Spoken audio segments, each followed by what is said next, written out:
Bonjour à tous. Alors aujourd'hui, comme je vous l'avais promis, petite présentation de l'aérographe Iwata, à savoir le modèle Neo. Donc petit unboxing, on va ouvrir tout ça.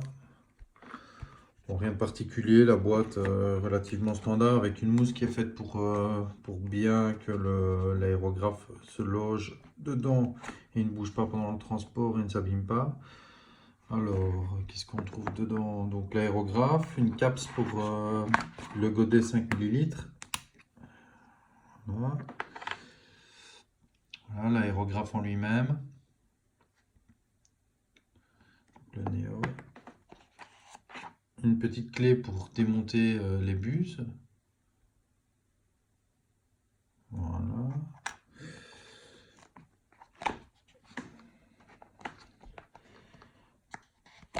Voilà le petit godet. Voilà le modèle. Et qu'est-ce qu'on a? On va démonter déjà le godet 5 mm. Alors on peut voir déjà un joint, une espèce de caoutchouc. Voilà. On peut voir le joint ici en espèce de caoutchouc. Chez Harder Steinbeck, qui sont passés avec des joints en téflon à ces endroits-là parce que je suppose qu'ils ont remarqué qu'il fallait les changer régulièrement quand on nettoyait à cause des tinners et ainsi de suite qu'on utilise. Bah, ça finit par bouffer les joints, les rendre poreux et cassants.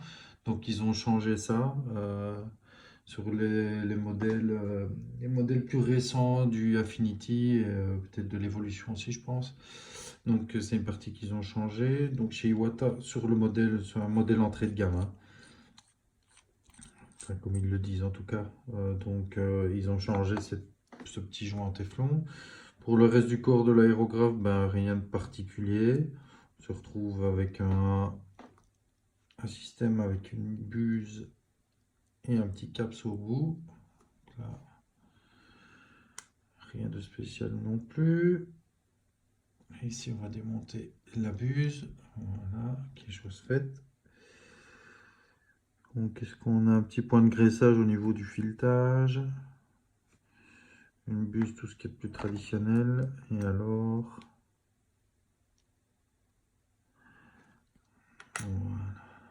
Bon, la dernière partie de la buse qui se démonte et qui est vraiment toute petite. Je ne sais pas si vous voyez bien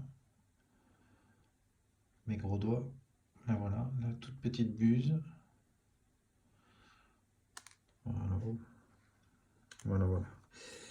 Donc là, on a presque tout démonté. Une aiguille aussi. Donc une 0,35 d'origine. Bon, c'est assez polyvalent. Maintenant, pour vraiment de la peinture en finesse, ça va être un peu compliqué. Mais bon, à voir. Vraiment à voir. Ça s'enlève assez facilement. On peut faire les réglages qu'on veut.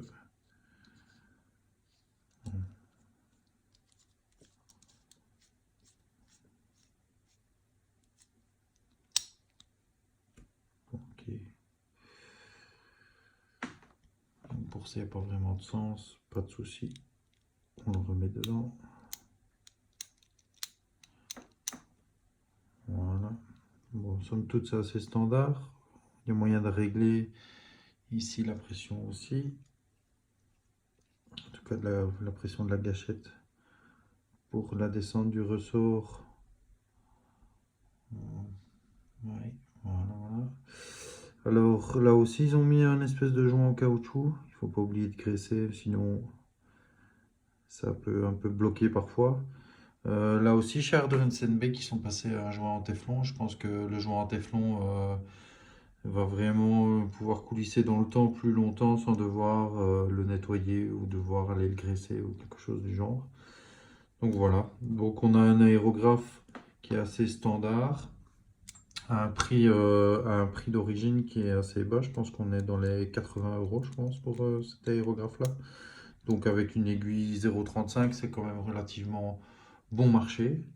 Maintenant, on va voir est-ce qu'il en vaut la peine ou pas. Je vais vous montrer un petit comparatif. Donc je finis de le remonter pour que vous puissiez le comparer avec le 0, enfin un aérographe à 35 € de chez Fengda. Ça on peut se donner un peu une idée, voir si ça en vaut le coup ou pas. Voilà, hop.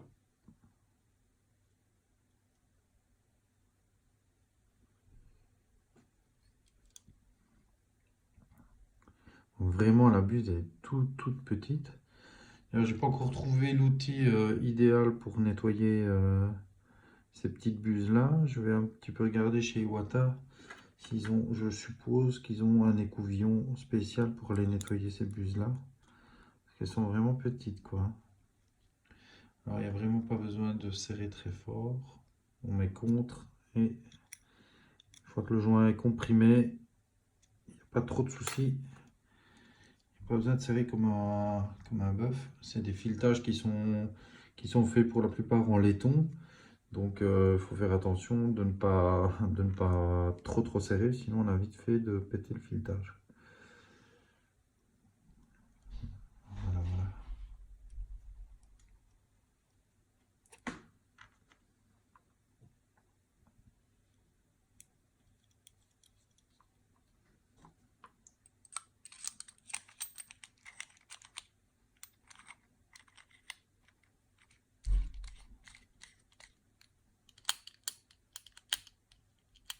Et voilà. Donc, comparatif avec l'autre de chez Fengda. Bon, les bus sont un peu différentes, le corps est un petit peu différent, mais bon, ça reste quand même deux produits qui sont proches. Voilà, celui de la gamme au-dessus de chez Fengda. C'est fort similaire, tout en restant subtilement différent.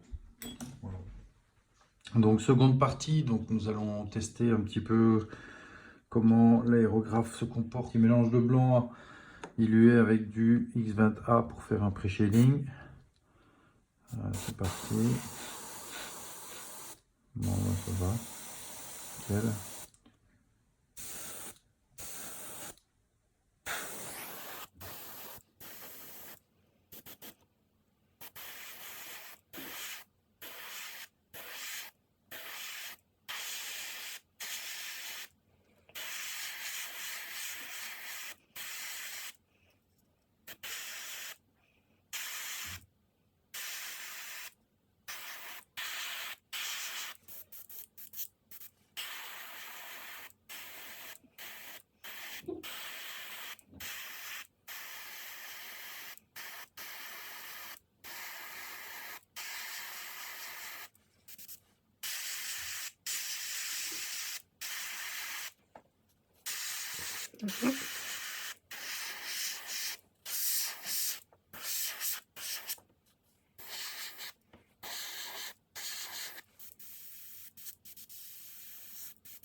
Ok, donc pour le taf, on va dire en général ou en gros, ben, il n'y a pas de souci, il fait office, il fait son office correctement. Maintenant, est-ce que pour un travail plus précis, pour moi, même déjà comme ça, il fonctionne très bien pour faire du travail de précision. Pour le jeu, c'est nickel. Donc voilà, pour moi, très bon achat. Pour celui qui ne veut pas acheter du chinois, mais qui veut acheter plutôt quelque chose de qualité, pour lesquels il pourra trouver des pièces assez facilement, parce que chez Iwata, c'est quand même reconnu comme étant une bonne marque. Donc ici, on a vraiment un bon petit matos pour de l'entrée de gamme. Donc ils sont pas foutus de la gueule des gens, ils ont pas fait de la merde. Ils ont vraiment fait un bon petit truc. Il fait vraiment le taf. Donc pas trop de soucis quoi. Ici on est vraiment sur du bon matériel. Petit compte rendu après utilisation. Donc voici les marines qui ont été faits avec. L'utilisation est relativement standard. Quoi qu'en passant, c'est une 0,35, donc à la place d'une 0,2 que j'utilise habituellement. Donc on est sur quelque chose quand même d'assez gros en termes d'aiguille, et donc avec un bon débit. Et on n'a quand même pas été trop mal niveau précision. Hein. Donc tous les marines ont été faits en moins d'une dizaine de minutes. Concernant l'aérographe et son utilisation, personnellement, je n'aime pas trop ne pas voir mon aiguille. J'aime bien voir mon aiguille. Pourquoi? Pour l'encrassement.